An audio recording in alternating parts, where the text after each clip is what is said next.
रायगढ़ का एक शांत कस्बा जहां हर गली में लोग एक दूसरे को नाम से पहचानते हैं और हर खबर हवा से पहले फैल जाती है। इसी कस्बे के मध्यम वर्गीय लेकिन सम्मानित परिवार में रहती थी सुजाता पांडे। सरकारी स्कूल में एक आदर्श शिक्षिका। ईमानदारी उनकी पहचान थी और इसी ईमानदारी ने एक दिन उनका सब कुछ छीन लिया। सुबह सुबह पुलिस की जीप उनके घर के बाहर रुकी। पड़ोसी दंग रह गए। इंस्पेक्टर विनय राघव, जो जिले में अपनी पकड़ और राजनीतिक रिश्तों के लिए जाना जाता था, पूरे दस्ते के साथ उतरा। सुजाता पांडे, आप भ्रष्टाचार के आरोप में गिरफ्तार हैं, उसने कागज लहराते हुए कहा। सुजाता सन्न रह गई।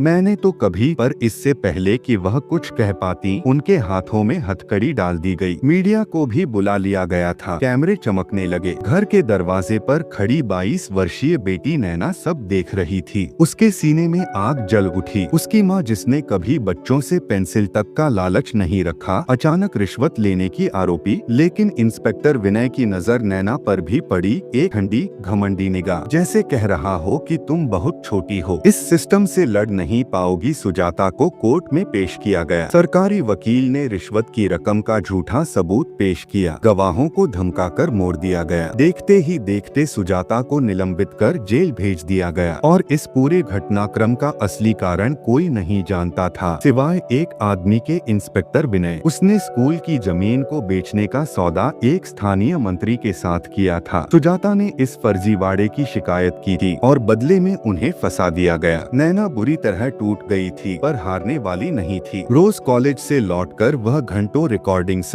दस्तावेज और कोर्ट के कागजों में झांकती रहती। वह जानती थी कि रिश्वत का आरोप झूठा है, लेकिन सबूत कैसे मिले? इन्हीं दिनों उसके घर आए एक बुजुर्ग रघुवंशी जी, जो किसी समय उसी जिले के चर्चित अफसर रह चुके थे। तुम्हारी माँ निर्दोष है, उन्होंने धीरे से कहा। तो कोई कुछ करता क्यों नहीं? नैना ने कांपती आवाज में पूछा। क्योंकि इंस्पेक्टर विनय को ऊपर वाले नेताओं का संरक्षण मिला हुआ है, उसके खिलाफ गवाही देना किसी का बस नहीं। नैना ने आंखें पोंछी। अगर सब चुप रहेंगे तो मेरी माँ का नाम कौन साफ करेगा? रघुवंशी जी ने धीमे से हंसकर कहा, जिसके भीतर आग हो उसे कोई रोक नहीं सकता, पर यह रास्ता आसान नहीं होगा। नैना ने उसी रात अपनी जिंदगी का सबसे बड़ा फैसला लिया। वह अपनी माँ को बेगुनाह साबित करेगी, चाहे उसे पूरा सिस्टम क्यों न तोड़ना पड़े। कुछ ही दिनों में एक विद्रोही सी आत्मा जाग चुकी थी। वह सूचना के अधिकार RTI के जरिए फाइलें निकलवाने लगी, लोकल पत्रकारों से बात करने लगी, जिन्हें किसी मंत्री का नाम आने से डर लगता था। लेकिन एक दिन उसके घर के बाहर 2 बाइक सवारों ने उसे रोक लिया। जो कर रही हो बंद कर दो, उनमें से एक ने धीमी आवाज में कहा, वरना अगली खबर में तुम्हारा नाम होगा। दूसरे ने धमकी दी। नैना डरी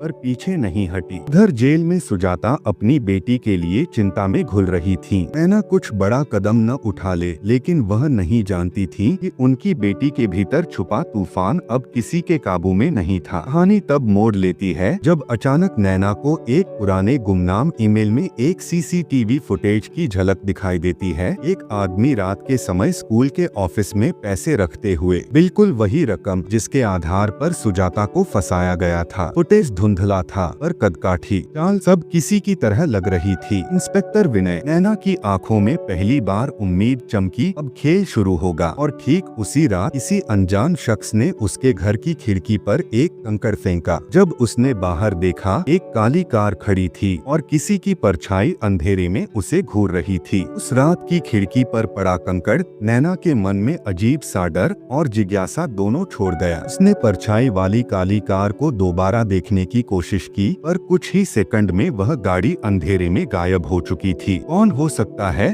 उसने कई बार सोचा, पर जवाब नहीं मिला। अगली सुबह वह सीधे कॉलेज नहीं गई। उसने अपना बैग कंधे पर डाला और शहर के पुराने सिटी आर्काइव्स विभाग में पहुंची, जहां वो CCTV फुटेज की असली कॉपी खोजने वाली थी। पर जैसे ही वह अंदर घुसी, रिसेप्शन पर बैठे चपरासी ने उसे रोक लिया। मैडम, आज फाइल सेक्शन बंद है। आदेश ऊपर से आया है। ऊपर से? इसके पता नहीं, पर आदेश बहुत सख्त है। नैना को समझते देर नहीं लगी। इंस्पेक्टर विनय ने किसी तरह इसकी भनक आली थी। वह लौटने ही वाली थी कि एक आवाज पीछे से आई, आप नैना पांडे हैं? नैना ने घूम कर देखा। सफेद शर्ट, काली पैंट और चेहरे पर अजीब सी बेचैनी लिए एक युवक खड़ा था। हाँ, आप कौन? मेरा नाम आरव मिश्रा है, उसने धीमी आवाज में कहा। कल रात में मैं ही था। नैना चौंक गई। तुम कौन हो? पीछा क्यों कर रहे थे? आरव एक पल चुप रहा, फिर बोला, क्योंकि तुम जिस आग से खेल रही हो उसका अंदाजा नहीं है। मैं तुम्हारी मदद करना चाहता हूँ, अगर तुम चाहो तो। नैना ने तुरंत अविश्वास से कहा, तुम्हें मेरी और मेरी माँ की फिक्र अचानक क्यों हो गई? तुम कोई पत्रकार हो, पुलिस वाला हो या किसी नेता का आदमी? आरव ने हल्की मुस्कान के साथ कहा, कुछ भी नहीं, या शायद सब कुछ हूँ, बस दुश्मन नहीं। उसका जवाब और भी संदिग्ध था। नैना के पास समय कम था, वह सिर्फ एक बात सोच पाई, अगर ये मदद कर सकता है तो मौका जाया नहीं कर सकती। आरव ने आगे बढ़कर एक पेन ड्राइव बढ़ाई। इसमें वो फुटेज है जो तुम्हें मिली थी, पर एक और एंगल भी है जो किसी ने नहीं देखा। कौन सा एंगल? इंस्पेक्टर विनय अकेला नहीं था, कोई और भी था उस रात स्कूल में।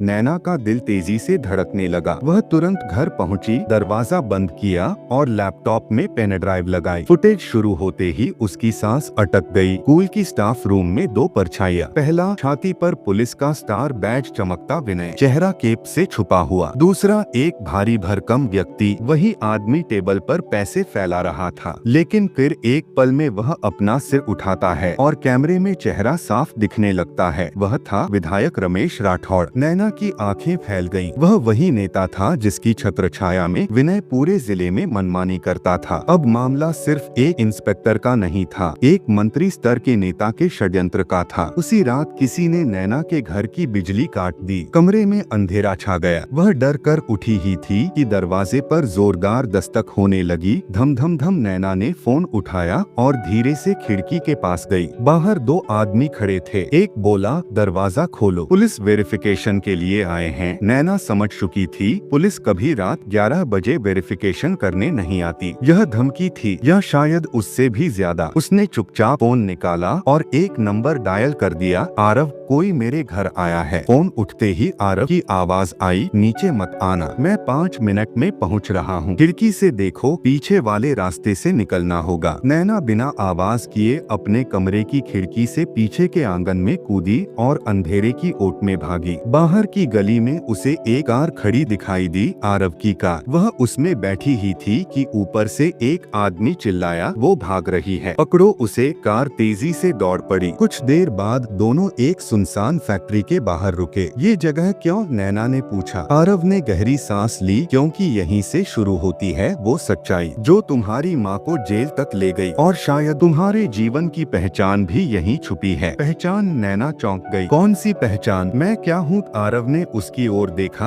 वह बात जिसे तुम्हें अब जानना ही होगा। तुम सिर्फ एक शिक्षक की बेटी नहीं हो, तुम्हारा असली रिश्ता इस पूरे खेल की जड़ से जुड़ा है। नैना स्तब्ध रह गई। क्या मतलब? मेरा रिश्ता किससे? आरव बोल ही रहा था कि अचानक फैक्ट्री की छत पर से एक तेज रोशनी उन पर पड़ी। किसी ने चिल्लाया, वहीं रुक जाओ, हथियार नीचे। नैना और आरव दोनों उधर देखकर जड़ हो गए। छत पर खड़े थे इंस्पेक्टर विनय और उसके 3 हथियारबंद आदमी। विनय ने मुस्कुराकर कहा, नैना आखिरकार पकड़ में आ ही गई। और तभी आरव ने धीरे से कहा, जो होने वाला है उसके लिए खुद को तैयार कर लो, क्योंकि अब तुम्हारी जिंदगी पहले जैसी नहीं रहेगी। फैक्ट्री की छत पर खड़े इंस्पेक्टर विनय और उसके हथियारबंद आदमी उस क्षण ने जैसे पूरी दुनिया को स्थिर कर दिया। नैना के लिए यह पहली बार था जब मौत और सच्चाई एक दूसरे के सामने खड़ी थी। आरव ने धीरे से उसका हाथ पकड़ा। घबराना मत, विनय नीचे उतरते हुए बोला, बहुत तेज हो गई हो तुम नैना, अपनी औकात भूल रही हो। तुम्हारी माँ ने सबक नहीं सीखा, अब तुम भी सीख ही जाओगी। नैना ने हिम्मत करके आगे कदम बढ़ाया। औकात मैं नहीं, तुम भूल गए हो इंस्पेक्टर। सच चाहे कितना भी दबाओ, एक दिन बाहर आ ही जाता है। विनय हंसा, एक ठंडी खतरनाक हंसी। सच? तुम्हें लगता है सच तुम्हारी हथेली में है? वो फुटेज, वो कोई सबूत नहीं, मैं उसे किसी भी समय मैनिपुलेटेड घोषित करवा दूंगा। तुम कौन हो? एक आम लड़की, सिस्टम के सामने कुछ नहीं। नैना ने कहा, मैं आम हूँ इसलिए तुम्हें लगता है मैं डर जाऊंगी। गलत सोचा है तुमने। विनय का चेहरा कस गया। ऐसा जवाब तुमने किस हक से दिया? इससे पहले कि वह कुछ और कहता, आरव आगे आया। विनय, तुम जितने लोगों को चुप करा चुके हो, उतने ही लोग अब तुम्हारे खिलाफ खड़े होने वाले हैं। विनय ने आरव की तरफ घूरकर कहा, तू मुझे धमकाएगा? याद कर तू कौन है और यहाँ क्यों आया था। नैना चौंक गई। तुम दोनों एक दूसरे को जानते हो? आरव ने कुछ नहीं कहा। उसके चेहरे पर तनाव साफ दिख रहा था। विनय ने ताली बजाते हुए कहा, क्यों न मैं ही बता दूं। चलो नैना, तुम्हें एक और झटका देने का आ गया है। नैना का दिल धड़कने लगा। विनय बोला, जिस आरव को तुम अपना सहारा समझ रही हो वह कोई आम लड़का नहीं है। वह पूर्व डीएसपी अनिरुद्ध मिश्रा का बेटा है। वही अफसर जिसने सालों पहले इस जिले में कई बड़े नेताओं के खिलाफ जांच की थी और बदले में उसे मार दिया गया। नैना दंग रह गई। क्या तुम डीएसपी के बेटे हो? आरव की आंखें नम हो गईं। हाँ, मेरे पिता ईमानदार थे। उन्हें राठौड़ और विनय ने मिलकर रास्ते से हटाया। यह मेरा बदला है और यह लड़ाई सिर्फ तुम्हारी नहीं मेरी भी है। नैना ने उसका कंधा पकड़ लिया। तुमने यह मुझसे क्यों छुपाया? क्योंकि अगर विनय को पता चल जाता कि हम साथ हैं, तुम तक पहुंचने का रास्ता वो मेरे जरिए निकाल लेता। मैं तुम्हें खतरे में नहीं डालना चाहता था। वातावरण भारी हो चुका था। विनय अब अधीर होने लगा। बहुत हो गया ड्रामा, अब सीधे मुद्दे पर आते हैं। फुटेज दो, लैपटॉप दो और चुपचाप घर जाओ, वरना उसके इशारे पर दो आदमी आगे बढ़े। पर उसी पल फैक्ट्री के पीछे से तेज सायरन की आवाज आई। 4 गाड़ियां धड़-धड़ करती हुई अंदर आईं। दरवाजे से क्राइम इंटेलिजेंस यूनिट की टीम निकली। विनय का चेहरा उतर गया। ये सब क्या है?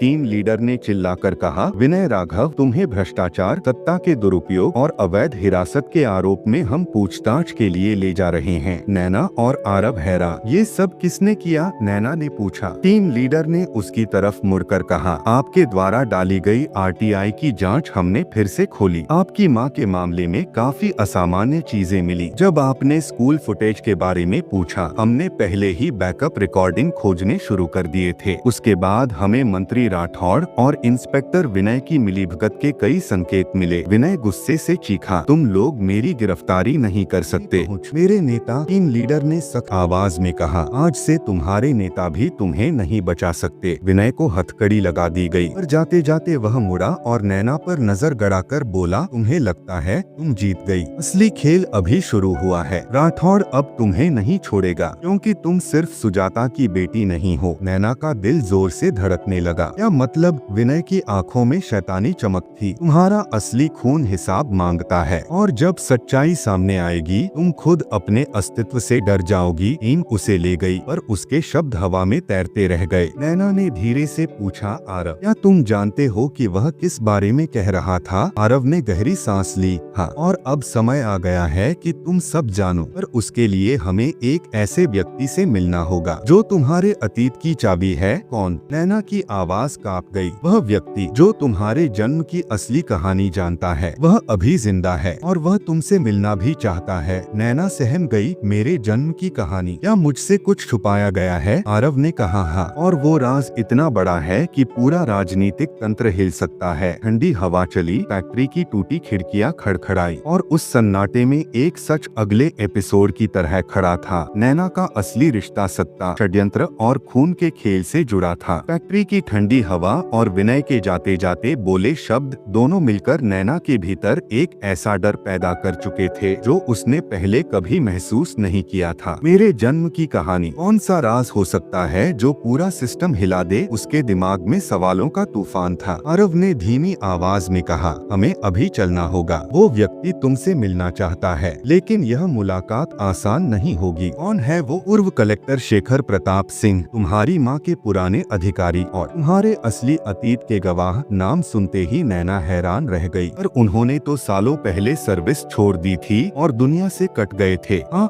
आरव बोला, लेकिन तुम्हारी माँ के खिलाफ साजिश बनने से पहले वह सच जान चुके थे और उसे छुपाकर रखे हुए हैं। सही समय का इंतजार करते हुए रात के करीब 1 बजे दोनों शहर से दूर पहाड़ियों पर बने एक पुराने सरकारी गेस्ट हाउस पहुँचे। जगह सुनसान थी, दूर दूर तक कोई रोशनी नहीं। गाड़ी से उतरते ही लगा जैसे हवा भी किसी अनकही सच्चाई को लिए खड़ी हो। गेस्ट हाउस का दरवाजा चरमराते हुए खुला। अंदर एक दुबला लेकिन तेज नजर वाला बुजुर्ग बैठा था, शेखर प्रताप सिंह। उन्होंने नैना को देखते ही कहा, तुम बिल्कुल अपनी माँ जैसी हो, लेकिन तुम्हारी आंखें किसी और की न्याय की आग लिए हुई हैं। नैना घबराते हुए बैठ गई। सर, मुझे मेरे जन्म के बारे में सच्चाई जाननी है। आखिर विनय ने ऐसा क्यों कहा कि मेरा खून किसी सत्ता के खेल से जुड़ा है? शेखर धीमे धीमे बोले, 16 साल पहले जब तुम सिर्फ 6 साल की थीं, तुम्हारी जिंदगी से जुड़ा एक तूफान उठा था। तुम्हारी माँ सुजाता ने तुम्हें अकेले नहीं पाला। तुम्हारे असली पिता एक बेहद ईमानदार अधिकारी थे। अनिरुद्ध मिश्रा यानी आरव के पिता। नैना का दिल तेजी से धड़कने लगा। उसने आरव की ओर देखा, वह सिर झुकाए खड़ा था। क्या मैं तुम्हारे पापा की? आरव ने उसकी बात पूरी करते हुए कहा। तुम मेरी बहन नहीं हो नैना, लेकिन हमारे पिता एक ही इंसान की वजह से मारे गए थे,